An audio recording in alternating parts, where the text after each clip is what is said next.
ವಿದ್ಯುತ್ ಸಂಪರ್ಕ ಕಡಿತಗೊಳಿಸಿ ಮನೆಯೊಳಗೆ ನುಗ್ಗಿ ವೃದ್ಧೆಯ ಮಾಂಗಲ್ಯ ಸರ ಕಳ್ಳತನವನ್ನ ಮಾಡಿಕೊಂಡು ಹೋಗಿದ್ದ ಆರೋಪಿಯನ್ನ ಪತ್ತೆ ಹಚ್ಚಿ ಬಂಧನ ಮಾಡುವಲ್ಲಿ ಸಾಗರ ಗ್ರಾಮಾಂತರ ಪೊಲೀಸರ ತಂಡ ಯಶಸ್ವಿಯಾಗಿದ್ದಾರೆ. ಶೆಟ್ಟಿಕೆರೆ ವ್ಯಾಪ್ತಿಯ ಕಲವಕೋಡು ಗ್ರಾಮದ ಮನೆಯೊಂದರಲ್ಲಿ ವಾಸವಾಗಿದ್ದ ವೃದ್ಧ ದಂಪತಿ ಕೃಷ್ಣ ಭಟ್ ಹಾಗೂ ಸಾವಿತ್ರಮ್ಮ ಮನೆಯೊಳಗೆ 22-25 ಸಂಜೆ 7 ಗಂಟೆ ಸುಮಾರಿಗೆ ನುಗ್ಗಿದ ಆರೋಪಿ ಮನೆಯ ವಿದ್ಯುತ್ ಸಂಪರ್ಕ ಕಡಿತಗೊಳಿಸಿ ಸಾವಿತ್ರಮ್ಮ ಅವರ ಕೊರಳಿನಲ್ಲಿದ್ದ ಮಾಂಗಲ್ಯ ಸರ ಕಳ್ಳತನ ಮಾಡಿಕೊಂಡು ಹೋಗಿರುವ ಬಗ್ಗೆ ಗ್ರಾಮಾಂತರ ಠಾಣೆಯಲ್ಲಿ ಪ್ರಕರಣ ದಾಖಲಾಗಿದೆ.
ದಿನಾಂಕ 28/2/2025 ರಾತ್ರಿ ಸಾಯಂಕಾಲ ಸುಮಾರು 7 ಗಂಟೆಯಿಂದ 8 ಗಂಟೆ ಸುಮಾರಿಗೆ ಕೌಲಗೋಡು ಗ್ರಾಮದಲ್ಲಿ, ನಮ್ಮ ಇಲ್ಲಿಂದ ವರ್ಧಮೂಲ ರೋಡಲ್ಲಿ ಆಗುತ್ತೆ, ಕೌಲಗೋಡು ಗ್ರಾಮದಲ್ಲಿ ಕೃಷ್ಣ ಭಟ್ ಮತ್ತು ಸಾವಿತ್ರಮ್ಮ ಅಂತ ಹಿರಿಯ ನಾಗರಿಕರು, ಅವ್ರಿಗೆ ಸುಮಾರು 87, ಭಟ್ರಿಗೆ 87 ವರ್ಷ, ಅವರ ಧರ್ಮಪತ್ನಿಗೆ ಒಂದು 85 ವರ್ಷ. ಅವರು ಹಿರಿಯ ನಾಗರಿಕರು, ವಯೋವೃದ್ಧರು ಮನೇಲಿ ಇಬ್ಬರೇ ಇರ್ತಾರೆ. ಅದೇ ಸಂದರ್ಭವನ್ನು ಬಳಸ್ಕೊಂಡು ಆರೋಪಿ ಅವರ ಮನೆಗೆ ಸುಮಾರು 7:30 ಹೊತ್ತಿಗೆ ನುಗ್ಗಿ, ಅಂದ್ರೆ ಅವ್ರ ಮನೆಯ ಭೌಗೋಳಿಕವಾದ ಪರಿಸರವನ್ನು ಎಲ್ಲ ಗೊತ್ತಿರ್ತದೆ ಅವನಿಗೆ. ಹಾಗಾಗಿ ಅವ್ರ ಮನೆ ಹೋಗಿ ಎಲ್ಲಿ ಡಿ ಪಿ ಇರ್ತದೆ ಅದನ್ನೆಲ್ಲ ಅವ್ನು ಮೊದಲೇ ನೋಡಿಕೊಂಡಿರ್ತಾನೆ. ಕರೆಂಟ್ ಡಿ ಪಿ ಎಲ್ಲಿದ್ದು ಆಫ್ ಮಾಡ್ಬೋದು ಮತ್ತು ತಾನು ಯಾವ ಕಡೆಯಿಂದ ಬರ್ಬೋದು ಅನ್ನೋದ್ರ ಬಗ್ಗೆ ನೋಡ್ಕೊಂಡಿದ್ದು ಅವ್ರ ಮನೆ ಕರೆಕ್ಟ್ ಒಂದು 7-7:30 ರಾತ್ರಿ ಸಂಜೆ ಸುಮಾರಿಗೆ ಅವನು ಅವ್ರ ಮನೆ ಒಳಗಡೆ ನುಗ್ಗಿ ವಯೋವೃದ್ಧ ಸಾವಿತ್ರಮ್ಮ ಅವರ ಕೊರಳಲ್ಲಿದ್ದ ಮಂಗಲಸೂತ್ರ ಸುಮಾರು 45 ಗ್ರಾಮ್ ತೂಕದ ಮಂಗಲಸೂತ್ರವನ್ನು ಹರಿತಾನೆ. ಹರಿದು ಹೋಗೋಕೆ ಕೆಲವು ಬಿದ್ದು ಹೋಗ್ತದೆ, ಕೆಲವೊಂದು ಪೂರ ಮುಕ್ಕಾಲರಷ್ಟು ಅವ್ರ ಕೈಯಲ್ಲಿ ಸಿಗ್ತದೆ. ಸಿಕ್ಕಷ್ಟು ತಗೊಂಡು ಪರಾರಿಯಾಗಿರ್ತಾನೆ.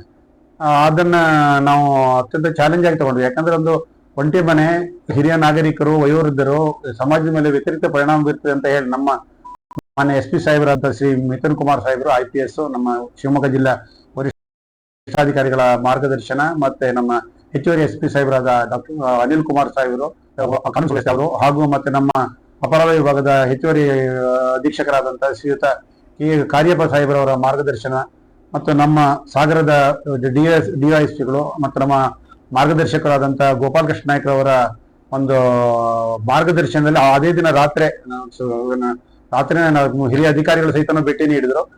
ಭೇಟಿ ನೀಡಿ ಅವರ ಮಾರ್ಗದರ್ಶನದಲ್ಲಿ ನಾವು ಮತ್ತು ನಮ್ಮ ಸಬ್ ಇನ್ಸ್ಪೆಕ್ಟರ್ ಆದ ಸಿದ್ದರಾಮಪ್ಪ ಅವರು, ಸಿಬ್ಬಂದಿಗಳಾದ ನಮ್ಮ ಪೈರೋಜ್, ಹನುಮಂತ್ ಚಂಬೂರು, ರವಿಯವರು, ಮತ್ತೆ ನಮ್ಮ ನಂದೀಶ, ಪ್ರವೀಣ, ಮತ್ತೆ ವಿಶ್ವನಾಥ, ಮತ್ತೆ ನಮ್ಮ ಗಿರೀಶ್ ಅವರ ಇದರಲ್ಲಿ ಒಂದು ವಿಶೇಷ ತಂಡವನ್ನು ರಚನೆ ಮಾಡ್ತೀವಿ. ರಾತ್ರಿನೇ ನಾವು ಡಾಗ್ ಸ್ಕ್ವಾಡು ಮತ್ತೆ ಫಿಂಗರ್ ಪ್ರಿಂಟ್ಸು, ಸೋಕೋ, ಅದೇ scientific aid for investigation, SOCO teams ಅಂತ, ಅದಕ್ಕೆ ಸಬ್ಜೆಕ್ಟ್ ಅಲ್ಲಿ ರಾತ್ರಿನೇ ಮಾಡಿಸಿ 3 ಗಂಟೆವರೆಗೆ ಒಂದು ಟೀಮನ್ನು ಆರ್ಗನೈಸ್ ಮಾಡ್ತೀವಿ. ನಮ್ಮ ಎಲ್ಲೇ ಅಪರಾಧ ಮಾಡಿದ್ರೆ ಅಪರಾಧದ ಕುರುಹುಗಳನ್ನ ಬಿಟ್ಟೋಗಿರ್ತಾನೆ. ಲೊಕೌಟ್ ಪ್ರಿನ್ಸಿಪಲ್ ಆಫ್ ಎಕ್ಸ್ಚೇಂಜ್ ಅನ್ನೋದೊಂದು ಥಿಯರಿ ಬರ್ತದೆ, ನಿಮ್ಗೆ ಗೊತ್ತಿರ್ಬೋದು. ಅಪರಾಧದಲ್ಲಿ ಅತ್ಯಂತ ಇನ್ವೆಸ್ಟಿಗೇಷನ್ ಫಸ್ಟ್ ಪ್ರಿನ್ಸಿಪಲ್ ಇತ್ತಿರದೆ ಲೊಕೌಟ್ ಪ್ರಿನ್ಸಿಪಲ್ ಅಲ್ಲಿ. ಅದರಲ್ಲಿ ಅವನಾಗಿರ್ತದೆ, ಅವನೊಂದು ಕೈಗೆ ಬೆಳ್ಳಿ ಖಡ್ಗವನ್ನು ಹಾಕಿರ್ತಾನೆ, ಖಡ ಅಂತ ಹೇಳ್ತಾರಲ್ಲ, ಹಾಕಿರ್ತಾನೆ. ಅದನ್ನೇನ್ ಮಾಡಿರ್ತಾನೆ ಅಂತಂದ್ರೆ, ಹೋಗೋ ಹೊತ್ತಿಗೆ ಅಜ್ಜ ಅಲ್ಲಿ ಟಿವಿಯಲ್ಲಿ ಇದು ನೋಡ್ಬೇಕಾಗಿ ಹರಿದು ಹೋಗೋ ಹೊತ್ತಿಗೆ ಹೇಳೋ ಹೊತ್ತಿಗೆ ಅವ್ನು ಹಿಡ್ಕೊಂಡು ಹೇಳ್ತಾನೆ. ಆ ಹೇಳೋ ಹೊತ್ತಿಗೆ ಅದು ಏನಾಗುತ್ತೆ, ಆ ಕಡ ಆ ಕೆಳಗಡೆ ಅದು ಬೆಳ್ಳಿ ಫ್ಲೆಕ್ಸಿಬಲ್ ಇರೋಕೆ ಬಿದ್ದು ಹೋಗುತ್ತದೆ. ಆ ಕತ್ತಲೆ ಅವನಿಗೆ ಕಾಣಲ್ಲ, ಅದು ಅವನ ಲೆಕ್ಕ ಹೋಗ್ಬಿಡ್ತಾನೆ. ನಮ್ಗೆ ಆ ಕಡ ಒಂದು ಹೇಳ್ತಾರಲ್ಲ, ಅದ್ರ ಒಂದು ಬೆಳ್ಳಿ ಕಡ ಅಂತ ಹೇಳ್ತೇನೆ. ಅದಕ್ಕೆ ಅದರ ಒಂದು ಆಧಾರದ ಮೇಲೆ ನಾವು ಅದನ್ನ ಸ್ವಲ್ಪ ಇದೀಗ ಆ ಊರುಗಡೆ, ಯಾಕಂದ್ರೆ ಭೌಗೋಳಿಕವಾಗಿ ಅವರ ಮನೆ ಆ ಪರಿಸರವನ್ನು ಗೊತ್ತಿದ್ದವನಲ್ಲದೆ ಬೇರೆಯವ್ರು ಮಾಡೋಕೆ ಶಕ್ಯ ಇಲ್ಲ. ಯಾಕಂದ್ರೆ ಹಿಂದ್ಗಡೆ ಪೂರಾ ಫಾರೆಸ್ಟ್ ಇದೆ, ಎದುರುಗಡೆ ಡೆಪ್ತ್ ಆಳವಾದ ಒಂದು ಹೊಳೆ ಹರಿಯುತ್ತೆ, ಸಣ್ಣ ತೋಟದ ಹಳ್ಳ ಹರಿಯುತ್ತೆ, ಮುಂದ್ಗಡೆ ಮೇನ್ ರೋಡ್ ಇದೆ. ಅವ್ರ ಮನೆ ಪರಿಸರ ಗೊತ್ತಿದ್ದವನು ಅವ್ರ ತಂದೆ ಯಾಕಂದ್ರೆ ಅವ್ರ ಒಬ್ಬ ಮಗ ಇದ್ದವರು ಬೆಂಗಳೂರಲ್ಲಿ ವರ್ಕ್ ಮಾಡ್ತಾ ಇದ್ದಾರೆ, 2 ಜನ ಹೆಣ್ಮಕ್ಳು ಹೊರಗಡೆ ಕೊಟ್ಟು ಮದುವೆ ಮಾಡಿದ್ದಾರೆ, ಇಬ್ಬರೇ ಇರ್ತಾರೆ, ಅವ್ರ ಮನೆ ಸೆಕ್ಯೂರ್ಡ್ ಇಲ್ಲ ಅನ್ನೋದನ್ನ ಅರ್ಥಕೊಂಡವನೇ ಅನ್ನೋದು ನಮ್ಗೆ ಅದು ಸ್ಪಷ್ಟವಾಗಿರ್ತದೆ. ಅದರ ಆಧಾರದ ಮೇಲೆ ಮತ್ತೆ ನಮ್ಮ ಸೈಂಟಿಫಿಕ್ ಏಡ್ ಫಾರ್ ಇನ್ವೆಸ್ಟಿಗೇಷನ್ ಅಂತ ನಮ್ಮ ಸೈಬರ್ ಟೆಕ್ನಾಲಜಿಗೆ ಸಂಬಂಧಪಟ್ಟಂಗೆ ನಮ್ಮ CDR ಸೆಕ್ಷನ್ ಸಿಬ್ಬಂದಿಗಳಾದ ಇಂದ್ರೇಶ್ ಅವರು ಎಲ್ಲರೂ ಡೇ ಅಂಡ್